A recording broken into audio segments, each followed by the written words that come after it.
la femme derrière Caroline Ingalls. Pour des millions de téléspectateurs à travers le monde, Karen Grass restera à jamais le visage rassurant de Caroline Ingalls, la mère douce, courageuse et profondément aimante de la petite maison dans la prairie. À l'écran, elle incarnait la stabilité, la bienveillance et la force silencieuse d'une femme capable d'affronter toutes les tempêtes aux côtés de sa famille.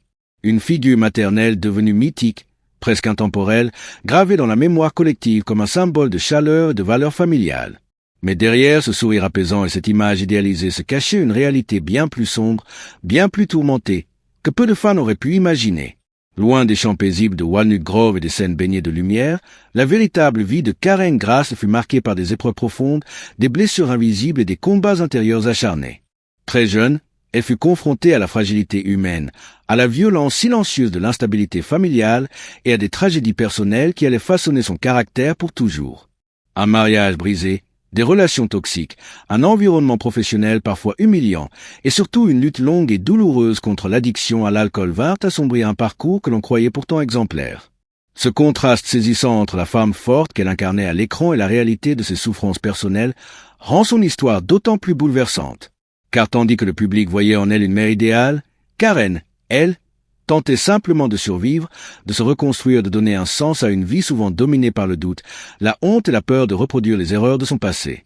Son combat n'était pas seulement celui d'une actrice face à la célébrité, mais celui d'une femme cherchant désespérément à briser un cycle de douleur transmis de génération en génération. Aujourd'hui, nous allons lever le voile sur cette histoire longtemps restée dans l'ombre. Nous allons explorer les coulisses d'une carrière mythique, mais aussi les blessures secrètes qui ont accompagné son ascension. De son enfance marquée par un foyer instable à sa consécration télévisuelle, en passant par des relations professionnelles toxiques et une descente progressive dans l'addiction, le parcours de Karen Grass est avant tout une histoire de résilience. Une histoire de chute, mais aussi de renaissance. Car au-delà des scandales, des conflits et des excès, Karen Grass a su transformer ses épreuves en une force intérieure exceptionnelle. Elle est devenue, avec le temps, bien plus qu'un personnage de télévision, un symbole de courage, de vérité et de reconstruction. Une femme qui a osé affronter ses démons, reconnaître ses failles et se relever, malgré les cicatrices. Dans cette vidéo, nous allons découvrir comment les chapitres les plus sombres de sa vie ont façonné l'actrice, la femme et l'icône que le monde admire encore aujourd'hui. Une plongée intime et sans filtre dans la vie de Karen Grass, la femme derrière Caroline Ingalls. Une enfance marquée par le chaos et la résilience. Bien avant que Karen Grass ne devienne l'un des visages les plus rassurants de la télévision américaine, son histoire personnelle s'écrivait déjà sous le signe du contraste, de la douleur et de la survie émotionnelle. Née dans le nord de la Californie, Karen passa ses toutes premières années dans un environnement qui, en apparence, ressemblait à celui d'une famille américaine ordinaire. Pourtant, derrière les murs du foyer, la réalité était bien plus instable et imprévisible. À l'âge de 5 ans, Karen déménagea avec sa famille à Ventura, une petite ville côtière qui aurait pu symboliser un nouveau départ. Mais ce changement géographique ne suffit pas à apaiser les tensions qui régnaient déjà au sein du foyer familial. Son père, courtier immobilier, connaissait un certain succès professionnel. Vu de l'extérieur, il incarnait la figure du père travailleur et respectable. Mais cette façade dissimulait une lutte intérieure profonde, alimentée par une dépendance sévère à l'alcool et des pensées suicidaires récurrentes. Pour la jeune Karen, grandir aux côtés d'un père instable signifiait vivre dans un climat d'insécurité émotionnelle permanente. Les accès d'alcoolisme, les changements d'humeur imprévisibles et la peur constante qu'un drame survienne faisaient partie de son quotidien. Chaque jour pouvait basculer sans avertissement, laissant l'enfant dans un état d'alerte constant. Cette tension latente façonna très tôt sa manière de percevoir le monde, la poussant à développer une sensibilité aiguë aux émotions des autres, mais aussi une capacité à se protéger intérieurement. Au cœur de ce chaos se tenait sa mère, une enseignante dévouée, intelligente et profondément engagée dans son rôle de parent. Mais face au comportement destructeur de son mari, elle fut contrainte d'adopter une posture sévère, presque rigide. Non par manque d'amour, mais par nécessité. Elle devait maintenir l'ordre, protéger ses enfants et préserver une forme de stabilité dans un environnement qui menaçait de s'effondrer à tout moment. Cette fermeté maternelle, parfois perçue comme de la froideur, devint pourtant l'un des piliers de la construction psychologique de Karen.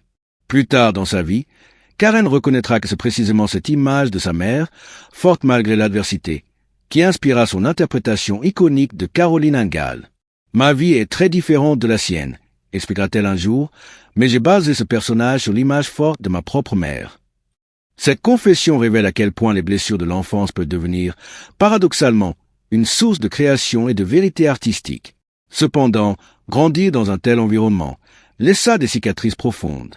Karen apprit très jeune à refouler ses émotions, à faire bonne figure, à s'adapter. Elle développa une maturité précoce, souvent observée chez les enfants contraints de grandir trop vite. Mais cette maturité avait un prix, un sentiment diffus de solitude, une peur constante de l'abandon et une vulnérabilité émotionnelle qu'elle porterait longtemps sans en être pleinement consciente. C'est dans ce contexte que Karen trouva refuge dans les arts. Dès son enfance, la danse et le théâtre devinrent pour elle bien plus qu'un simple loisir. Ils représentaient un espace de liberté, un monde où elle pouvait exprimer ce qu'elle n'osait pas dire à voix haute. Sur scène, elle avait le contrôle. Elle pouvait canaliser ses émotions, transformer la douleur en mouvement, la peur en présence scénique.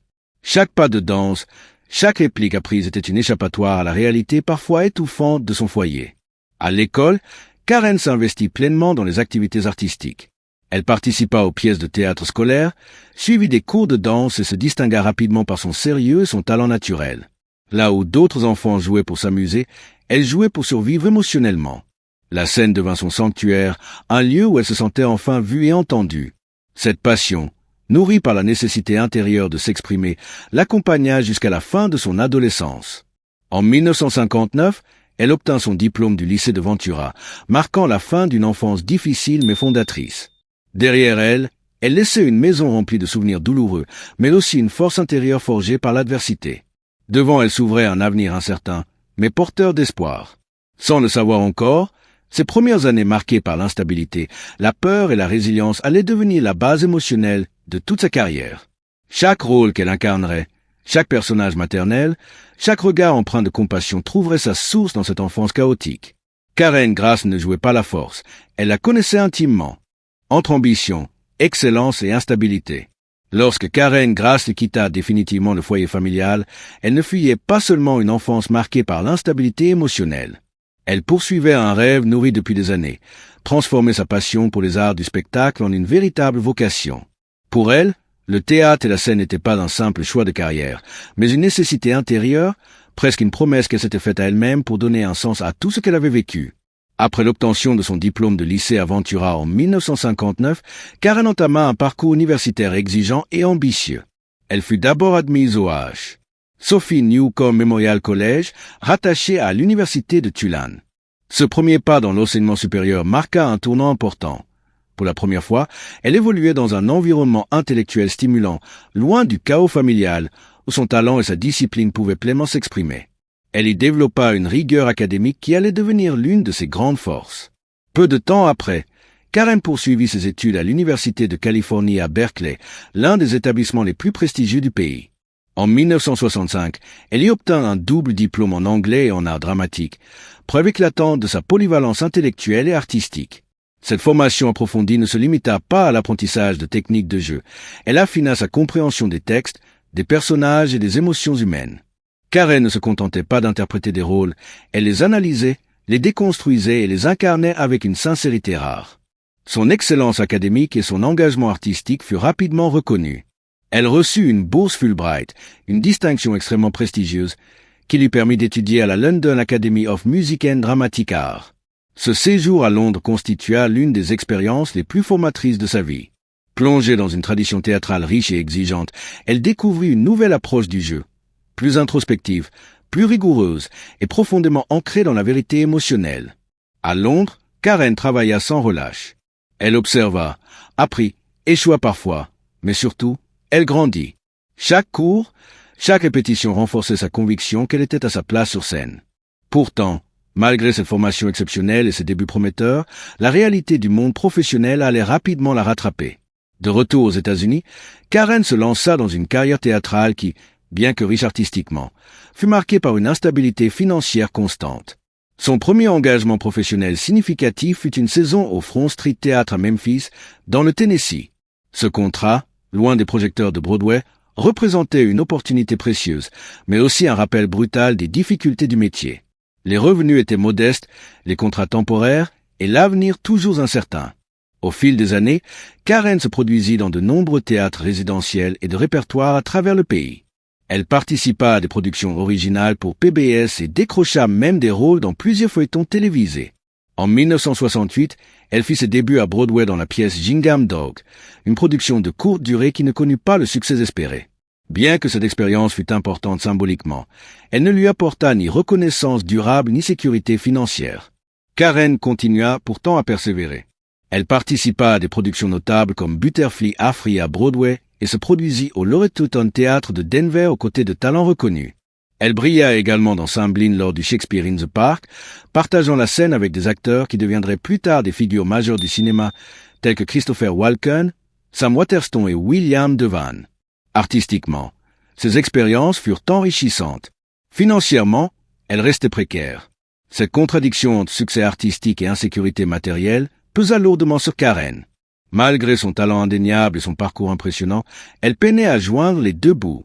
Les auditions se succédaient, les refus aussi. Chaque nouveau contrat était une victoire temporaire, rapidement suivie par l'angoisse de la prochaine opportunité. Cette instabilité constante ravivait les blessures de son enfance, alimentant un sentiment profond d'insécurité et de doute. Parallèlement à ses difficultés professionnelles, sa vie personnelle entrait dans une phase de turbulence. Karen connut un premier mariage malheureux, qui se solda par un échec douloureux. Cette rupture marqua le début d'une série de relations compliquées et contribua à fragiliser davantage son équilibre émotionnel. Elle devait également faire face à la responsabilité d'élever un enfant, tout en tentant de maintenir une carrière exigeante et imprévisible. L'accumulation de ces pressions professionnelles, financières et personnelles la rendit de plus en plus vulnérable. L'alcool, présent depuis longtemps dans son environnement familial, commença à apparaître comme une échappatoire. Ce qui n'était au départ qu'un moyen occasionnel de relâcher la tension devint progressivement un refuge dangereux. Sans en avoir pleinement conscience, Karen s'engageait sur une voie qui reproduisait tragiquement les schémas destructeurs observés chez son père. À ce stade de sa vie, Karen Grass se trouvait à un carrefour. D'un côté, une artiste talentueuse, formée dans les meilleures institutions, animée par une passion sincère pour son métier. De l'autre, une femme épuisée, fragilisée par l'instabilité et les déceptions, cherchant désespérément un point d'ancrage. Elle ignorait encore qu'un événement décisif allait bientôt bouleverser sa trajectoire et lui offrir l'opportunité de transformer ses blessures en une force nouvelle. Le tournant décisif, devenir Caroline Ingalls. Au début de l'année 1973, Karen Grass se trouvait à l'un des moments les plus fragiles de sa vie. Professionnellement, elle enchaînait les auditions sans garantie de lendemain. Personnellement, elle sortait à peine d'un mariage douloureux qui l'avait laissé émotionnellement épuisée, avec un profond sentiment d'échec et de solitude. Les doutes s'accumulaient, la fatigue morale s'intensifiait, et l'ombre de l'alcool commençait déjà à s'installer comme une béquille trompeuse. Rien ne laissait présager que, dans ce chaos intérieur, allait surgir l'opportunité qui transformerait sa vie à jamais. C'est dans cet état d'esprit vulnérable que Karen entendit parler d'une audition pour un nouveau projet télévisé inspiré des livres de Laura Ingalls Wilder. À l'époque, personne ne pouvait encore imaginer que La Petite Maison dans la Prairie deviendrait l'une des séries les plus emblématiques de l'histoire de la télévision. Le projet semblait modeste, presque risqué. Karen, elle, n'avait rien à perdre. Cette audition représentait une chance de plus, peut-être la dernière avant de devoir envisager une autre voie. Ses moyens financiers étaient extrêmement limités. On lui conseilla de venir à l'audition avec une tenue simple, naturelle, sans artifice. L'objectif était de refléter l'authenticité d'une femme pionnière du XIXe siècle, loin du glamour hollywoodien. Pourtant, malgré ses ressources restreintes, Karen prit une décision qui traduisait déjà son engagement profond envers son article. Elle investit une somme importante, disproportionnée par rapport à ses revenus, dans une simple robe en laine. Ce choix, en apparence anodin, était chargé de sens. Il symbolisait sa volonté de croire encore en elle, malgré les échecs et les désillusions. Le jour de l'audition, Karen entra dans la pièce avec une détermination silencieuse. Elle n'était ni la plus confiante ni la plus extravertie, mais elle portait en elle une vérité émotionnelle brute. Elle opta pour un maquillage minimal, soulignant juste assez ses traits pour laisser transparaître sa force intérieure. Ce qu'elle offrit ce jour-là n'était pas une performance théâtrale excessive, mais une présence sincère ancrée dans l'expérience et la douleur vécue. Quelques minutes à peine après la fin de son audition, un événement inattendu se produisit. Michael Landon, acteur principal, scénariste et réalisateur du projet, se leva brusquement et lança une phrase qui allait résonner comme un verdict irrévocable. « Amenez-la au costume et au maquillage ». Cette déclaration, simple mais chargée de promesses, signifiait que Karen avait été choisie. À cet instant précis, sa vie bascula. Obtenir le rôle de Caroline Ingalls ne représentait pas seulement une avancée professionnelle. C'était une reconnaissance profonde de son talent et de son authenticité. Le personnage de Caroline exigeait une force discrète, une douceur mêlée de fermeté, une capacité à aimer malgré l'adversité. Karen n'avait pas besoin de jouer ses émotions. Elle les connaissait intimement. Son passé, ses blessures, sa relation avec sa propre mère, tout convergeait pour donner naissance à une interprétation d'une justesse rare.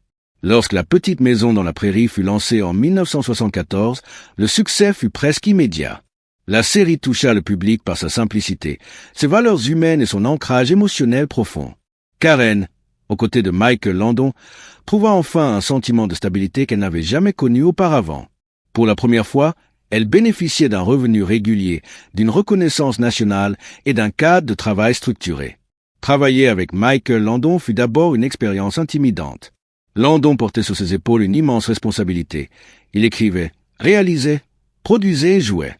Karen admirait son dévouement et son énergie inépuisable. Peu à peu, une relation professionnelle fondée sur le respect mutuel s'installa. Ensemble, ils façonnèrent l'image du couple Ingalls, devenu l'un des plus aimés de la télévision. Cependant, ce succès n'était pas sans contrepartie. Le rythme de tournage était épuisant. Les journées de travail s'étiraient, la pression de maintenir la qualité émotionnelle de la série était constante. Karen devait être à la hauteur, épisode après épisode, sans faillir. Le personnage de Caroline Ingalls, si stable à l'écran, exigeait une force émotionnelle immense en coulisses. Progressivement, l'écart entre l'image publique de Karen et sa réalité intérieure se creusa. Tandis que le monde la voyait comme une mère idéale, elle luttait contre des doutes persistants, une estime de soi fragile et une fatigue émotionnelle croissante. Ce qui avait commencé comme un accomplissement devint peu à peu une source de tension intérieure. Malgré tout, cette période marqua l'apogée de sa carrière. La Petite Maison dans la Prairie resta à l'antenne pendant 9 saisons, consolidant l'héritage de Karen Grass dans l'histoire de la télévision. Elle était devenue une icône. Mais derrière cette icône se cachait une femme qui, sans le savoir encore, s'approchait dangereusement de ses propres limites. Quand le rêve se fissure, conflit, humiliation et désillusion. Au début, le plateau de La Petite Maison dans la Prairie était animé par un véritable esprit de camaraderie. L'équipe partageait la conviction de participer à quelque chose de spécial, une série différente, profondément humaine, capable de toucher les familles à travers le pays. Karen Grass, devenue l'un des visages centraux de la série, était admirée autant pour son talent que pour sa présence chaleureuse. La relation professionnelle entre elle et Michael Landon semblait solide, fondée sur le respect, l'admiration et une ambition artistique commune. Mais à mesure que le succès de la série prenait de l'ampleur, l'équilibre fragile du plateau commença à se rompre. La popularité grandissante de l'émission apporta son lot de pression, d'enjeux financiers et de luttes de pouvoir.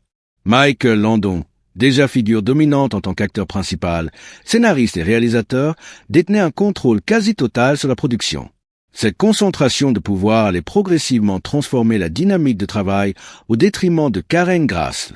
Le point de rupture survint lors des négociations salariales au début de la 2e saison. Malgré le succès indéniable de la série et l'importance du personnage de Caroline Ingalls, Landon refusa catégoriquement d'accorder à Karen une augmentation. Sa justification fut ressentie comme une profonde humiliation.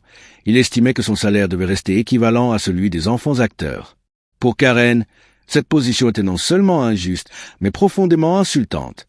Elle réduisait son travail, son expérience et son rôle central à une valeur dérisoire. Ce conflit financier n'était que la partie visible d'un problème plus profond. Très vite, Karen remarqua que son personnage était de moins en moins mis en avant. Caroline Ingalls, autrefois pilier émotionnel de la série, se voyait reléguée à l'arrière-plan. Moins de scènes, moins de dialogue, moins de profondeur psychologique. Cette marginalisation progressive ressemblait à une punition silencieuse, une manière subtile mais efficace de rappeler qui détenait le pouvoir. En coulisses, l'atmosphère se dégrada rapidement. Karen se souviendra plus tard du changement radical dans le comportement de Michael Landon. Lors des revues de tournage en fin de journée, ce qui devait être un moment d'analyse constructive se transformait souvent en séance de moquerie. Landon critiquait ouvertement sa posture, ses expressions faciales, voire ses gestes naturels, les tournant en dérision devant toute l'équipe. Pour Karen, ces humiliations publiques furent un choc profond. « J'étais sous le choc », écrira-t-elle plus tard dans ses mémoires. Cette phrase résume la trahison ressentie par une actrice qui avait placé sa confiance et son respect dans une collaboration qu'elle croyait saine. Voir son mentor se transformer en source de souffrance fut une expérience profondément déstabilisante, ravivant des blessures anciennes liées à l'autorité et au rejet.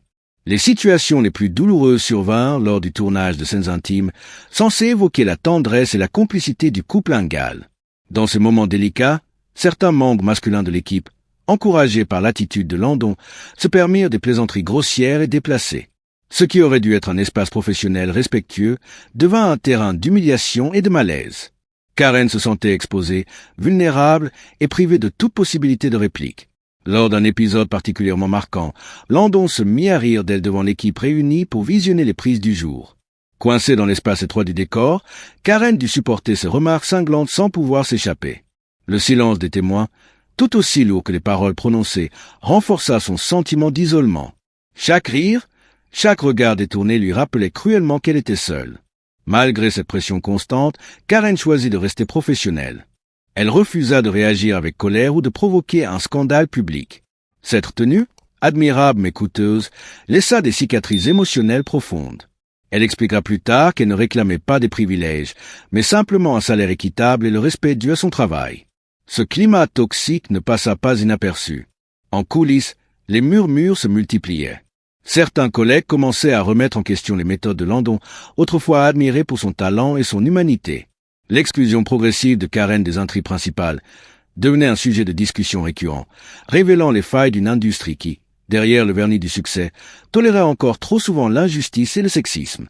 Pour Karen Grass, cette période représenta l'un des plus grands défis de sa carrière. Elle devait non seulement affronter l'humiliation professionnelle, mais aussi protéger son identité artistique et sa dignité personnelle. Chaque jour sur le plateau devenait une épreuve, un test de résilience. Et pourtant, elle continua, par devoir, par amour de son métier, mais aussi par nécessité. Ce combat silencieux, mené loin des regards du public, allait profondément influencer la suite de sa vie. Car à force d'encaisser, de se taire et de tenir bon, Karen s'approchait dangereusement d'un point de rupture. Quand l'alcool devient un refuge destructeur. Alors même que la petite maison dans la prairie atteignait des sommets de popularité, la vie personnelle de Karen Grass s'enfonçait lentement mais sûrement dans une spirale dangereuse. De l'extérieur, elle semblait tout avoir.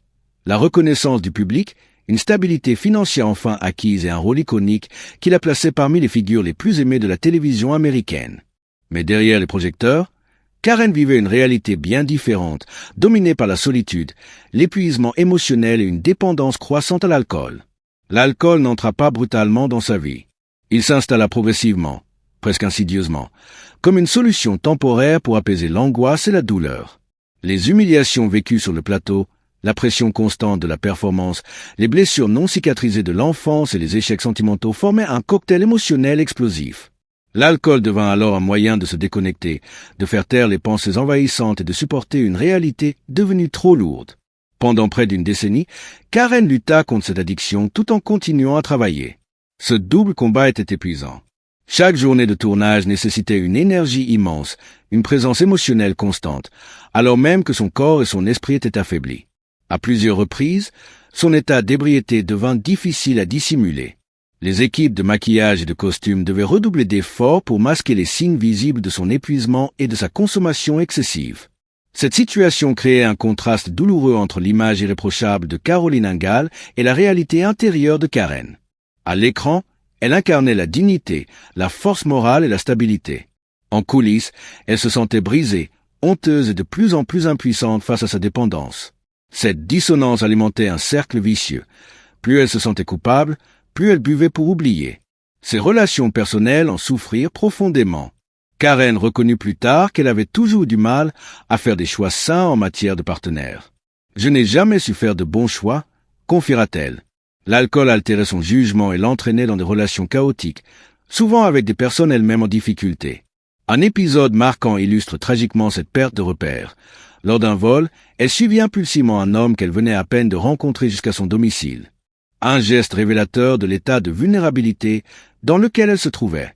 Sur le plateau, la pression restait constante. Arrivée fatiguée, parfois ivre, augmentait son sentiment de honte et d'autodévalorisation. Chaque regard, chaque silence semblait être un jugement. Karen se sentait prisonnière de son image publique, incapable de demander de l'aide de peur de tout perdre. L'alcool, qui avait d'abord semblé être une échappatoire, était devenu une prison. Karen Grass nous rappelle que derrière chaque sourire à l'écran peut se cacher une histoire de lutte et de résilience. De ses combats contre l'alcool aux tensions sur le plateau, elle a transformé chaque épreuve en force, prouvant que la persévérance et le courage peuvent changer une vie. Son parcours est une source d'inspiration pour tous. Peu importe les obstacles, il est toujours possible de se relever et de briller. Si cette histoire vous a touché, n'oubliez pas de liker, partager et vous abonner pour découvrir d'autres récits fascinants de stars qui ont surmonté l'adversité. Et surtout, gardez toujours foi en vous, comme Karen l'a fait.